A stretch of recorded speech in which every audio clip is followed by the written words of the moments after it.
Hey, what's up guys, c'est Initium. Durant mon master, j'ai réalisé un projet, c'était une analyse de sentiments. Donc on utilisait des modèles NLP, Use, BERT, Word2Vec, Glove, etc. On utilisait ça pour construire un modèle qui va prédire voilà, des sentiments associés à des tweets. C'était sur un dataset où en fait ça prédisait des sentiments. Donc est-ce que le sentiment il est positif ou est-ce que le sentiment est négatif? Voilà, c'était soit positif soit négatif, c'était binaire quoi. Et aujourd'hui, je me suis dit mais j'aimerais bien faire quelque chose de plus poussé. Au lieu de juste sentiment positif, sentiment négatif, que le modèle il reconnaisse la joie, la colère, la tristesse, tous les petites subtilités sur du texte. Et donc aujourd'hui c'est ce que je vais vous proposer. Alors imaginons que l'intelligence artificielle n'existe pas, imaginons que l'apprentissage automatique, le deep learning n'existe pas. Comment vous allez réaliser une analyse de sentiments? On va devoir faire un géant d'algorithme qui va prendre, et encore on n'aura pas les subtilités, mais qui va prendre chaque possibilité de texte. Donc admettons text input, salut ça, bon, ça sera le text input du user, et là il y aura nos différentes classes, et donc si admettons le user il met salut ça va, bah alors là ça va être de la joie. S'il met je suis triste, bah alors ça va être de la tristesse. Si le texte je suis en colère, bon voilà c'est assez basique. Je suis en colère, bon bah là on va dire ça c'est de la colère, petit smiley évidemment, ne pas oublier le smiley. Bref, vous avez compris, on est vraiment sur voilà, sur quelque chose de très laborieux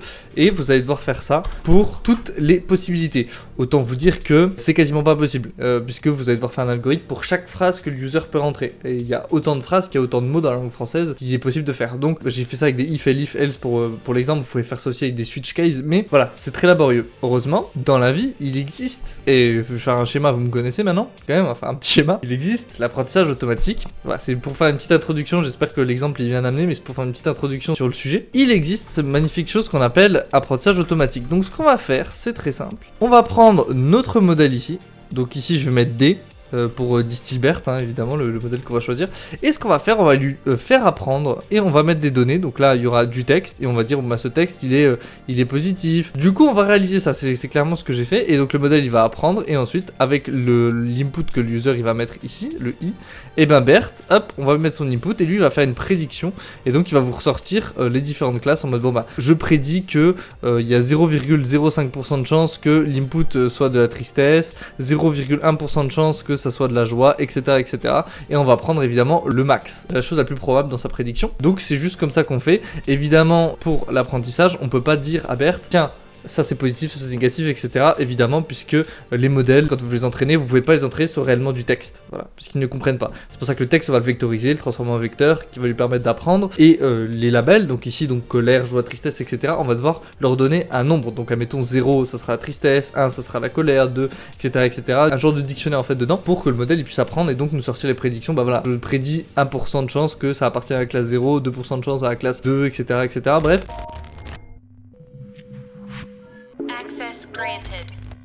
Donc ici j'ai récupéré un dataset, alors c'est pas le meilleur hein, mais voilà c'est un dataset que j'ai trouvé anglais qui en gros fait ce que je vous ai dit. Donc I feel like a useless person, boum, là il met le truc, donc là 0 c'est sadness, voilà donc là il est triste, I feel, etc. Bref c'est un dataset qui met plein de phrases différentes pour qu'on puisse reconnaître des émotions, donc c'est beaucoup des phrases du genre je me sens comme, I hate, I feel, I was feeling, enfin voilà, beaucoup le mot feel puisque c'est censé reconnaître des émotions. Donc c'est un dataset un peu vraiment orienté sur le ressenti des gens. Et là il y a 6 classes en tout, donc il y a la tristesse, la joie, l'amour, la colère, la peur et enfin la surprise. Entre surprise et peur, des fois il faut vraiment des bonnes données parce que des fois la nuance, le modèle peut ne le pas faire. Mais bref, vous pouvez voir ici en termes de texte, ici à chaque fois le texte, donc ça on va dégager évidemment, c'est l'indexation. Vous avez votre texte et vous avez votre label. Nous ce qu'on va faire, on va nettoyer un peu tout ça, donc ce que je vous ai dit, on va supprimer la première colonne, bref je fais tout ça, je regarde les valeurs manquantes, etc. Et voilà, donc on voit que premier problème suite à ça, c'est qu'en fait dans la donnée qui nous est fournie, dans la data qui nous est donnée, dans la donnée qui nous est donnée, bon j'arrête, la distribution des émotions, on voit que les labels ne sont pas équilibrés, on voit que la peur il y a beaucoup, elle est plus présente en termes de distribution, après il y a la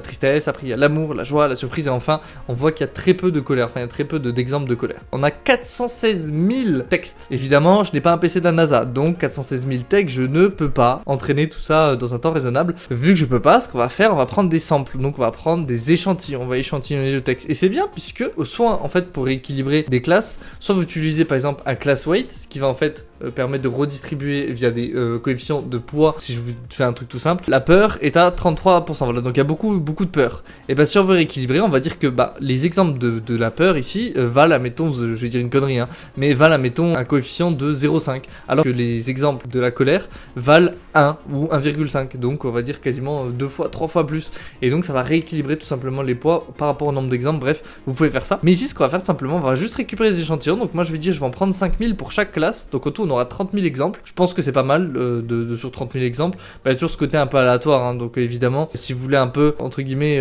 réduire ce côté aléatoire et vous avez une bonne puissance de calcul encore mieux que la mienne, vous avez carrément un serveur, ce que vous pouvez faire, c'est pour prendre des bons samples qui sont un peu divergents, qui sont un peu originales, vu que là il y a toujours le côté aléatoire qui peut nous jouer des tours, vous pouvez par exemple initialiser un TF-IDF vectorizer, ce qui vous permet de prendre et de faire une similarité par cosinus, qui va permettre de saisir des phrases assez différentes. Bref, vous pouvez faire de la clusterisation, mais bref, donc là ensuite j'ai ma classe de validation, ma classe de test et tout, j'en ai mis que 1000. Ça fait que, voilà, pour chaque classe, je vais avoir 5000 exemples, donc ça va me redistribuer automatiquement. Évidemment, vous faites un calcul simple, juste parce que si vous prenez trop de samples par rapport à ce qu'il y en a réellement, ça va pas marcher. Donc dans la classe ici Hunger, on a 3,6% de samples, donc on fait 3,6% de 416 000 et ça nous donne 15 000 samples environ. Donc on peut pas prendre au-delà de 15 000 samples, puisqu'après ça va plus fonctionner évidemment, puisqu'il n'y en aura plus assez. Maintenant on va récupérer donc Distilbert, évidemment le tokenizer et le modèle. On va mettre une pénalité, donc ici j'utilise L2 en termes de régularisation, ce qui permet d'éviter surapprentissage. Le surapprentissage en gros c'est quand le modèle va apprendre mot pour mot quasiment, donc il va apprendre vraiment fortement sur les données d'entraînement.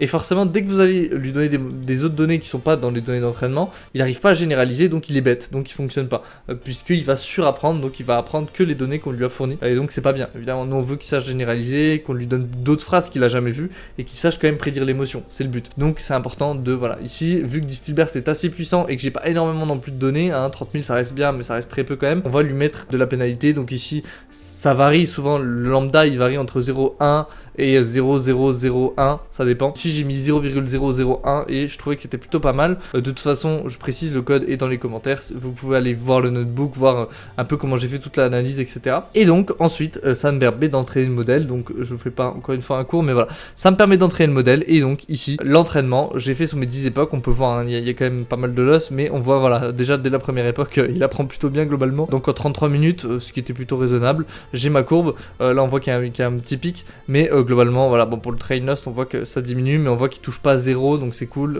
Il y a quand même une petite limite grâce à l'algorithme de pénalité. Là où il a le mieux performé en termes d'entraînement durant les époques, donc durant les itérations, on va sauvegarder les poids du modèle. C'est ce que j'ai fait ici, et j'ai dit, bah voilà, si les autres accuracies des autres époques ne sont pas meilleures que celles que tu as sauvegardées, tu sauvegardes pas les poids, et donc tu sauvegardes seulement les meilleurs poids du modèle, ce qui permet d'avoir le modèle le plus optimisé, tout simplement. Problème que je me suis rencontré, c'est qu'en gros, il y a j'ai trouvé beaucoup de datasets sur l'analyse de sentiments, l'analyse d'émotions. Là c'est plutôt de l'analyse d'émotions, de ressenti. Il y avait beaucoup de datasets, mais tout c'était en anglais, et donc je me suis dit putain ça m'embête parce que j'aimerais bien avoir aussi un petit truc français. Voilà, peut-être pas incroyable, mais et j'avais vraiment pas envie de le faire, parce que si je dois mettre 5000 lignes dans un CSV et puis les classifier moi-même, mettre bon bah je sais pas, je suis content aujourd'hui, ça c'est de la joie, ah je suis triste, ça c'est de la tristesse, bref je dois faire ça fois 5000 pour chaque truc, donc en tout 30 000. Non, j'avais un peu la flemme, et au début je voulais générer des données synthétiques et tout, voilà, je me suis aussi avisé là-dessus. C'est une possibilité d'ailleurs de générer des données synthétiques via des LLM, hein, via ChatGPT, via Llama 3, etc. Mais je me suis dit, j'ai un peu testé de mon côté, et j'ai dit, oh, j'ai peut-être une meilleure idée, et je vais faire, et vous allez me dire ce que vous en pensez dans les commentaires. Je me suis permis, pour le côté, donc ça c'est Distilbert version anglais, hein, qui est entraîné sur les données en anglais, et ça c'est la version française, donc il y a moins de données, mais j'ai repris donc le texte en anglais, toutes nos données en anglais. J'ai utilisé Marianne Empty Model et donc son tokenizer, qui permet en fait de convertir, de traduire automatiquement les phrases en anglais. Donc c'est un LLM, hein, qui permet, donc une IA qui permet de traduire des phrases anglais en français tout simplement. Et je me suis permis de faire ça sur tous les samples que je sélectionne. Donc là bon évidemment il y a beaucoup moins de samples, on passe de 5000 à 500, on passe de 1000 à 100 ici pour la validation et testing set, mais vous allez voir c'est quand même plutôt concluant. Donc il y a beaucoup moins de données parce qu'évidemment ça m'a pris beaucoup de temps, ça m'a pris 2h30, voilà. Rien que pour les données d'entraînement, ça 100 x 6, vous avez 3000 déjà phrases à traduire, donc forcément le modèle, le temps de lancer, récupérer les données, le transformer l'anglais en français, etc.